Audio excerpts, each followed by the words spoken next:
오늘 이 새벽에 하나님께서 우리에게 주시는 하나님 말씀은 사도행전 21장 1절에서 16절까지 말씀입니다. 저와 여러분이 한 절씩 나누어서 교독합니다. 우리가 그들을 작별하고 배를 타고 바로 고스로 가서 이튿날 로도에 이르러 거기서부터 바다라로 가서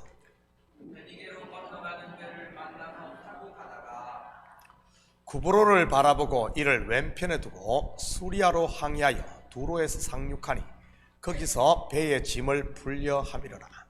제자들을 찾아 거기서 이래를 머물더니 그 제자들이 성령의 감동으로 바울더러 예루살렘에 들어가지 말라 하더라. 이 여러 날을 지낸 후 우리가 떠나갈새 그들이 다 그 처자와 함께 성문 밖까지 전송하거늘 우리가 바닷가에서 무릎을 꿇어 기도하고 서로 작별하고 우리는 배에 오르고 그들은 집으로 돌아가니라. 두로를 떠나 항해를 다 마치고 돌레마이에 이르러 형제들에게 안부를 묻고 그들과 함께 하루를 있다가 이튿날 떠나 가이사랴에 이르러 일곱 집사 중 하나인 전도자 빌립의 집에 들어가서 머무르니라. 그에게 딸 넷이 있으니 처녀로 예언하는 자라.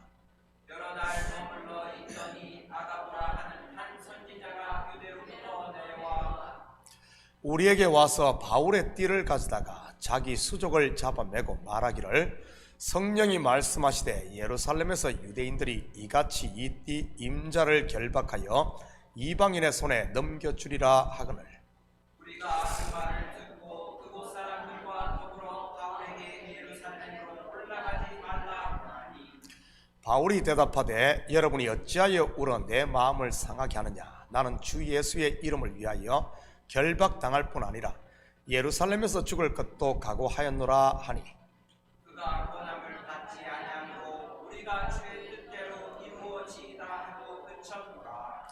이 여러 날 후에 여장을 꾸려 예루살렘으로 올라갈새 가이사랴에 연 제자가 함께 가며 한 오랜 제자 부로 사람 나손을 데리고 가니 이는 우리가 그의 집에 머물려니라. 아멘. 좋은 아침입니다. 오늘 본문은 3차 선교여행을 마치고 예루살렘으로 돌아오는 바울의 길을 막는 마지막 장애물에 대해 소개하고 있습니다. 우리가 이미 공부해서 알다시피 바울의 예루살렘 행에는 크게 두 가지 목적이 있었습니다.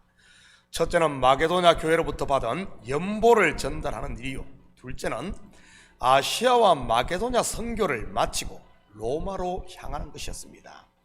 특히 첫 번째 목적인 연보를 전달하는 것은 단순히 구제 헌금의 의미를 넘는다고 했습니다. 바로 유대인과 이방인의 화해의 문을 여는 매개체였으니 말이지요. 지금까지 주로 바울의 길을 막는 장애물이 무엇이었습니까? 복음을 대적했던 유대인들이나 이방인들의 박해였습니다.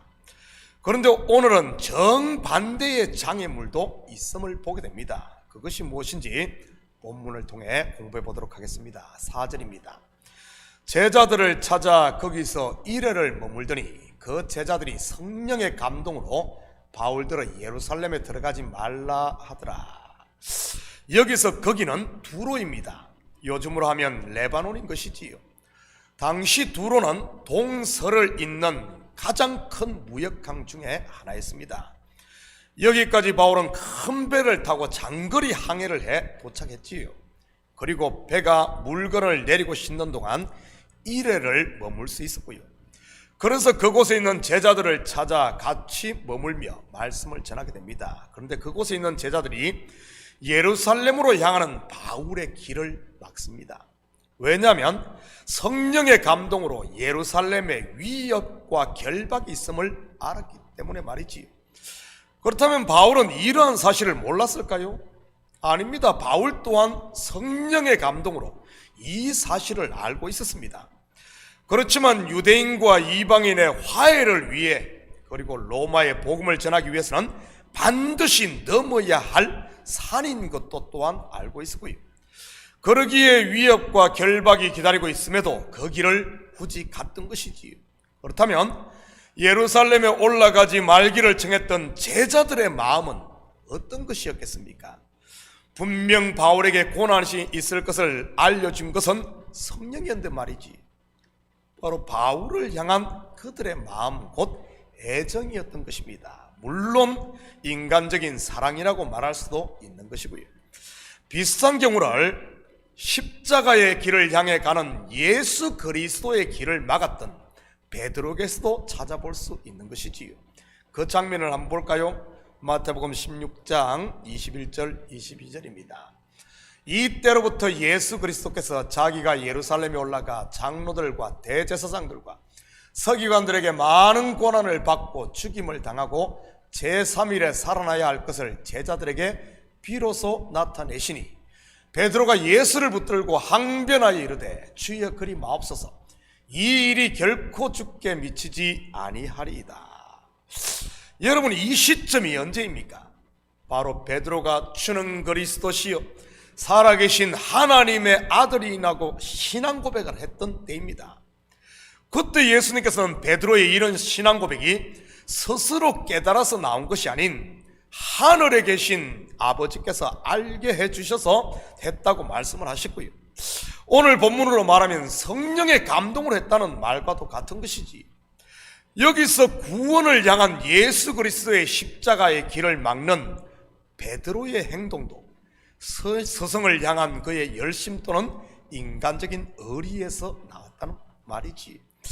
이것을 통해 우리는 무엇을 알 수 있습니까? 때로는 우리의 인간적인 정의나 인간적인 의리가 하나님의 일을 가로막을 수 있다는 사실입니다. 다시 말해 분명 좋은 의도로 했는데 그것이 하나님 나라의 장애가 될 수도 있다는 말이지. 베드로나 두로의 제자들 예수님과 사도 바울의 길을 막는 것이 단순히 자기들의 정 때문이라고 생각했을까요? 아마 그러지 않았을 겁니다. 성령의 감동을 통해 받은 것이니 성령의 뜻이라고 생각했을 것입니다. 바울에게 결박과 위협이 있을 것을 알려준 것은 분명 성령입니다.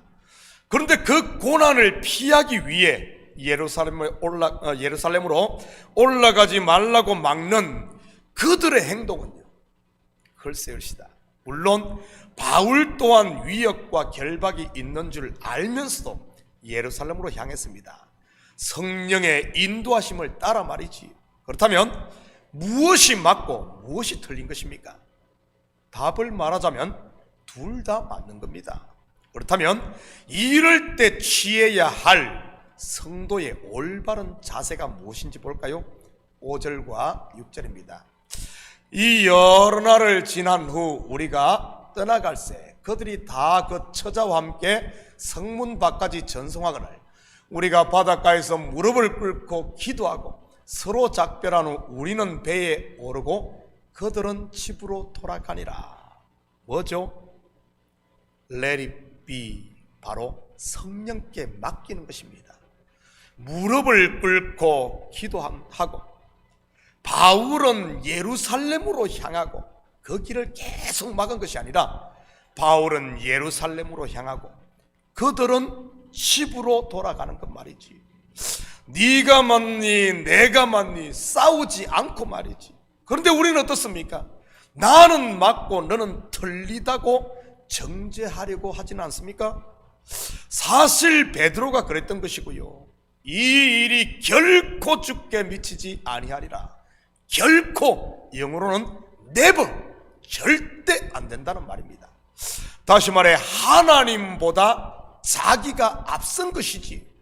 그래서 어떻게 됩니까? 마태복음 16장 23절입니다. 예수께서 돌이키시며 베드로에게 이르시되 사탄아 내 뒤로 물러가라. 너는 나를 넘어지게 하는 자로다. 내가 하나님의 일을 생각하지 아니하고 도리어 사람의 일을 생각하는도다 하시고 바로 예수님으로부터 사탄 소리를 듣게 됩니다. 그런데 이 일이 어떻게 베드로에게만 일어난 일이겠습니까? 한때 자기 열심히 지나쳤던 바울 또한 서대반을 죽이고 교회를 박해하던 사단 노릇을 했던 때가 있었고요. 저는 우리 식구들이 두 개의 의견이 충돌을 일으킬 때는 내 의견이나 뜻을 관철시키려 하지 마시고 기도하며 하나님께 맡길 수 있기를 축복합니다. 자꾸 주장하려다 보니 관계가 깨어지는 것 아니겠습니까? 비슷한 일이 가이사랴에서 또 일어납니다. 가이사랴는 당시 유대를 통치하기 위해 세운 로마의 행정수도입니다. 가이사랴에서 예루살렘까지는 약 100km 거리로 이틀 거리지요. 예루살렘에 거의 다 왔다는 말입니다. 8절 9절입니다. 이튿날 떠나 가이사랴에 이르러 7 집사 중 하나인 전도자 빌립의 집에 들어가서 머무르니라. 그에게 딸 넷이 있으니 처녀로 예언하는 자라. 여러분, 빌립 집사가 누구입니까? 다름 아닌 바울로 인해 일어난 예루살렘 교회 박해 때문에 사마리아로 도망가 복음을 전했던 사람 아닙니까? 그 박해 덕에 사마리아에 큰 부흥이 일어났던 것이고요. 뿐만 아니라 광야로 가 에티오피아 내시에게 복음을 전함으로 아프리카의 복음의 씨를 뿌리기도 했던 사람입니다. 그 박해의 장본인 바울을 약 20년 만에 박해당했던 빌립이 만난 것입니다. 그리고 지금 바울은 결박과 위협, 즉 박해가 있는 예루살렘으로 향하고 있고요.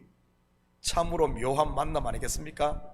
바울 사도 아마 옛날 생각이 새록새록 났을 것입니다. 빌립의 딸 넷도 예언하는 자라고 하는데 어떤 예언을 했겠습니까? 두로 제자들이 한 예언 아니겠어요? 예루살렘에 있을 결박과 위협 말이지. 그때 아가보라는 선지자가 유대로부터 와 같은 예언을 합니다.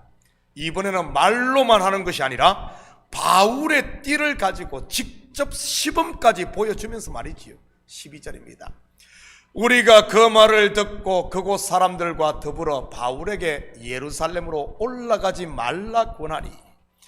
여기서 우리는 누구를 말하는 것이겠습니까?